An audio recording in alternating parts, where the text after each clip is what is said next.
Guys, Jay at Auto Performance here. Okay, this is kind of a strange subject, but something that we're all familiar with. Why does a car never get finished?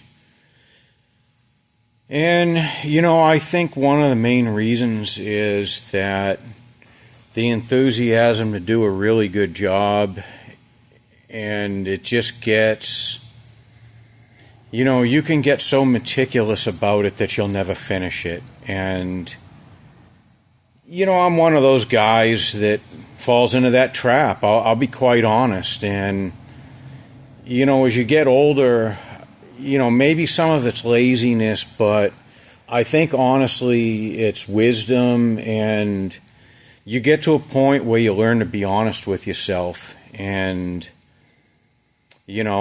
past experience, you have that car that you put in the corner of the garage that you tore it all apart and got into it and got overwhelmed, and just it sat there, and maybe you ended up practically having to give it away to somebody because, the family said, hey man, got to get the garage cleaned up.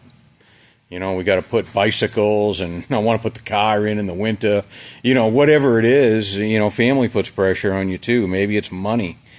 So let me kind of show you why things never, at least my theory on why things never get finished.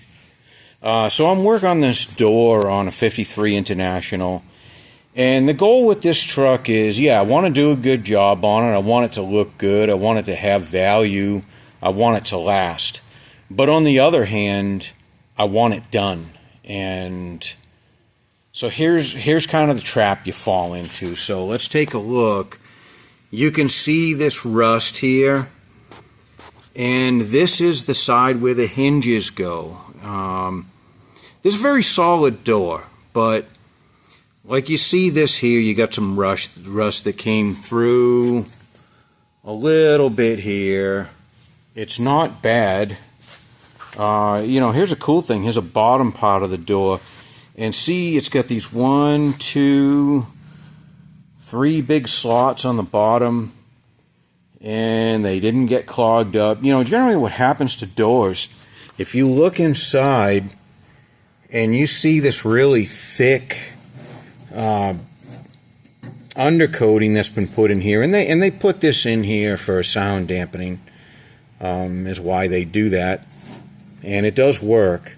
I'm gonna test that. I've spent a lot of time scraping that kind of stuff out of a car and finished it and went, wow, everything's really loud in here. The exhaust is just resonating, and so when you remove all this stuff, that's why these people are putting Dynamats and things in now. This is kind of the way they used to do it. They just put this thick brush in. Sound deadener is really what it was. So what happens is you can see it's flaking off, and it ends up in the bottom of the door, and then it'll generally clog up the drain holes. But, this being a pickup truck built in the 50s, I think they kind of expected water and things, and they put good big drain holes, and it helped because you can see we've got some rust in the crack here, but it's solid on the bottom. And the reason over here is why we have a little bit of rust there is because you have a reinforcing plate behind, and some moisture and trash or whatever must have got between the reinforcing plate. You can see the spot welds, so it wasn't, it probably didn't sit super flat, probably never had any kind of primer or anything in between there. So just, over the years it rusted through. So here's the point I want to make. And I still do this. I sat here and thought, geez, I got some metal work to do. I need to cut that out and put a piece in there. You know what? I'm not doing that. And again, I want this finished. And let's be realistic. Again, this is the hinge side. You're going to have to look really hard to see this. And before you start saying, oh my God, but that rust is just going to keep going. Yeah, that's something you have to address. So what I'm doing here And you can see this, I don't know if you ever heard of this, it's called navel jelly. And it's kind of an old school product, smells bad, it's a phosphoric acid gel is essentially what it is. And this stuff works pretty well. You got to be a little patient with it, but you basically just take, just a really cheap, crappy chip brush or paint brush and just, real heavy, just daub this in here and let it sit for a little while, about 15-20 minutes or so. And then you can scrape it. And you can see like some white stuff. That's kind of the acid that's worked its way down to the bare metal. So you might have to do this a few times because there is some rust in between this seam here. And you can get obsessed with this too, where you say, I get it, you paint a vehicle, you don't want the rust coming through later. But here's what I've found, and I'm an old New England guy, and rust is a huge issue where I'm from, and salt the roads and all that stuff. So what I've found to work pretty well is you use a product like this. You might have to do it 2-3 times and wire brush it real good. Now this product, it's water soluble, so the way you remove it is with soapy water. Water is fine. And this is one of those projects, take it outside in the driveway on a nice day and, dose it up and let it sit, scrape it down, like I said, 2 or 3 times, then wash it with soap and water.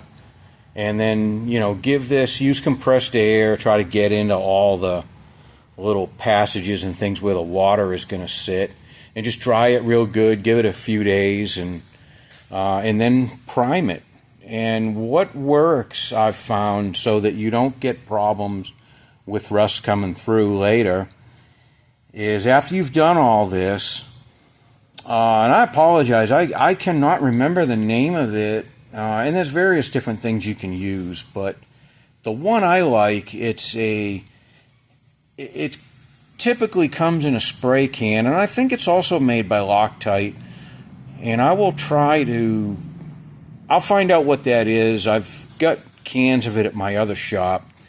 It's a clear, and what you do is just go inside your door and just spray it, generously just spray it back here into all these seams so it's just kind of running in there and everything. And what you got to do, and the reason rust comes through is because typically you're gonna paint this side and you're never gonna be able to paint inside the door. So it's actually the moisture going from inside the door coming through the back side of where your coatings are, and people don't think to try to get inside.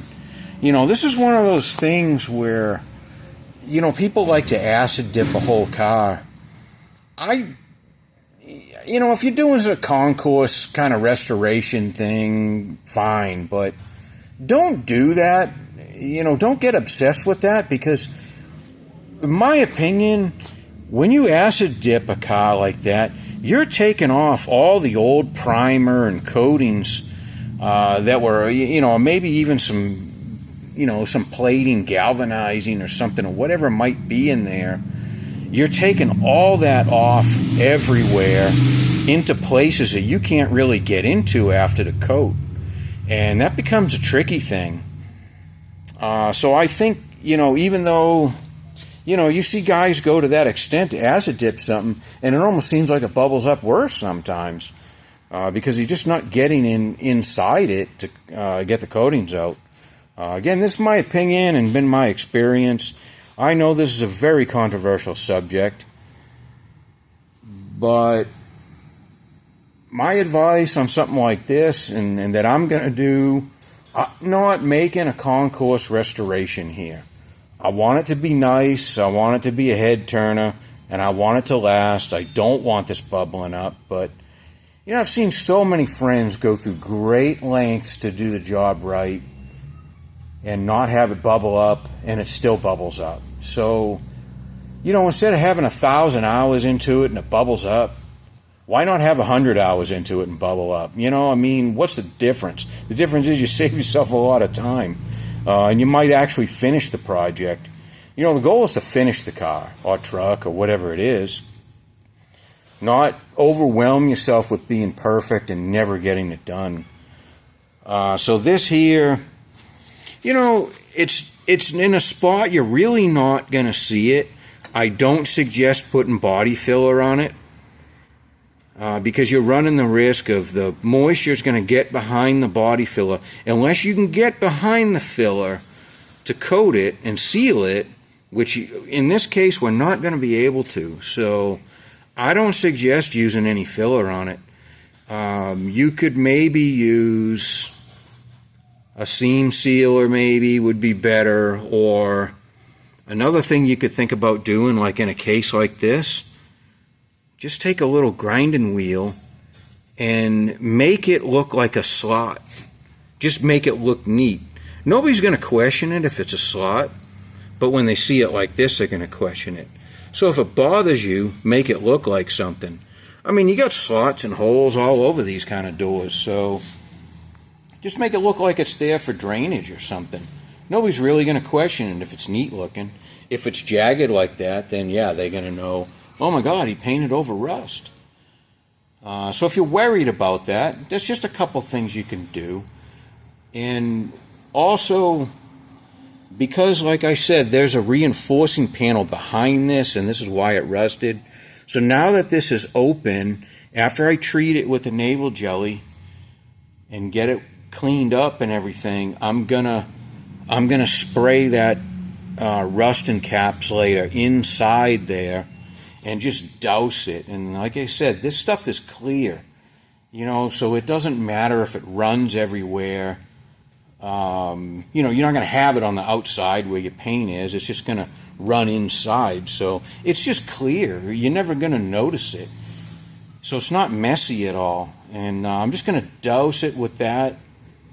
And then I'm going to go put my epoxy primer over this and, you know, start putting the fill primer and the paint on it and the clear coat and finish it up. And it should last a long time, you know, and you know, it's not the end of the world if 10 or 20 years from now this decides to bubble up in this spot a little bit. It's in a spot you can't really see. And it's easy to touch it up and fix it later if that does happen. It's not like the whole car's got to be done over again because you got a few little spots bubbling up. So just keep all this in mind. And you know, again, before the hate mail starts flying in, understand the purpose here. The purpose isn't this isn't a tip on how to make the most perfect car on the planet. This is a tip on you getting your project finished, enjoying your project, rather than it sitting in a corner until it ends up being junked or sold for next to nothing. Because let's face it, once you take a vehicle all apart and start doing stuff like this to it, and then you abandon it, it's worth pretty much nothing. You're lucky if somebody pays you a few $100s for it. You know, something that you may have paid $5,000 for now becomes worth $500, and then you lose all that time and labor you had into it because you just overwhelmed yourself, thinking, "Oh, I got to get it perfect. This is going to bubble up." Don't worry about it so much. I've had things, you know, that bubbled up, and typically what bubbles up is when you know, a lot of times when guys say put a patch panel on something, they go over the existing metal. So you have, and just like here, just like where this reinforcing is, you have two pieces of metal on top of each other. Corrosion gets in between those two pieces of metal. So anytime you put a patch panel on over your metal, never do that. Always cut away the old area. If you overlap, you want to overlap a very tiny amount where you can get your coatings in and fill it, so you don't have those dead zones. that just collect moisture, and so that bubbles up. I've seen that happen, and that can happen fast in a year or two. If you live in a moist place like New England, or there's a lot of moist places on the planet. I'm down here in Texas now, but even here in Texas, it gets very wet at times. It's dry most of the time, but when it's moist, You see a lot of corrosion happening. So anyways, I think you kind of get the point. It's just something to think about. You don't have to agree with me on this, but when you see this door finished, and this is never going to be an issue. And I know some of you guys are looking at things that are a lot worse, I'm sure, but this door honestly is pretty damn good. I mean, it's a solid piece. I'm really happy with it. But again, don't get super obsessed and never finish the job. The important thing is for you to be able to finish it and enjoy it and drive it, rather than saying, oh, I got the door perfect. I never finished the rest of the car, but hey, the door's perfect. Well, that doesn't do you any good, so get it done. Do as best you can. So always think about whatever you have coated on the outside, is it coated on the inside? Okay, especially when you have, a solid piece of metal like this, it doesn't really matter necessarily if you covered the inside, but when you have seams like this where the panels are, spot welded together, you've got to get something behind it. You got to get a coating in there, and there's a lot of different rust encapsulators and things on the market, and even these paint over rust kind of primers that you can get at the hardware store, Rust-Oleum products and things like that. They're pretty inexpensive, and honestly, I've had really good luck with them. So don't sell those things short. They really do work if you use them right. And you'll find your stuff lasts a long time. Probably as long as you need it to. We're only on this planet for so long, so you don't need to build a car for 1,000 years. Maybe 10, 20, 30 at the most. Who knows? But just depends on how old you are and how long you're going to keep the car. So, anyways, hope that kind of helped you and gave you something to think about.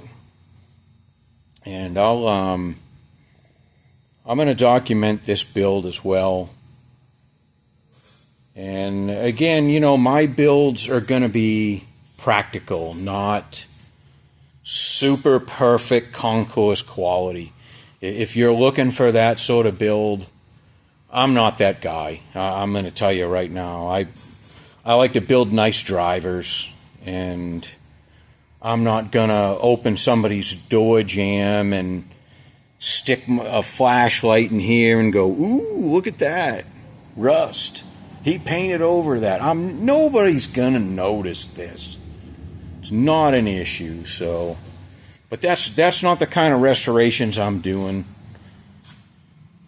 I'm trying to be practical, realistic. Like Clint Eastwood says, man's got to know his limitations. And I know mine. And perfection, I kind of lust for a lot of different vehicles. I don't, this truck isn't the only thing I'm ever going to restore and have and own. We've got various things, and I'm just at a point in life where I want them done. And I think a lot of you guys are too. I think a lot of people can relate to that. You just love cars and trucks, and you may not want to have just one. And what if you make this super perfect and you're going to go and drive it and you get in an accident and somebody hits this door? Well, again, aren't you glad you don't have 1,000 hours into it? Maybe you restored this door in 5 hours. Nice not to have 1,000 into it if somebody hits that door. So something to think about, if you're actually driving this thing. It's, you know, think practical. Anyways, I hope that helped you, and thanks for watching.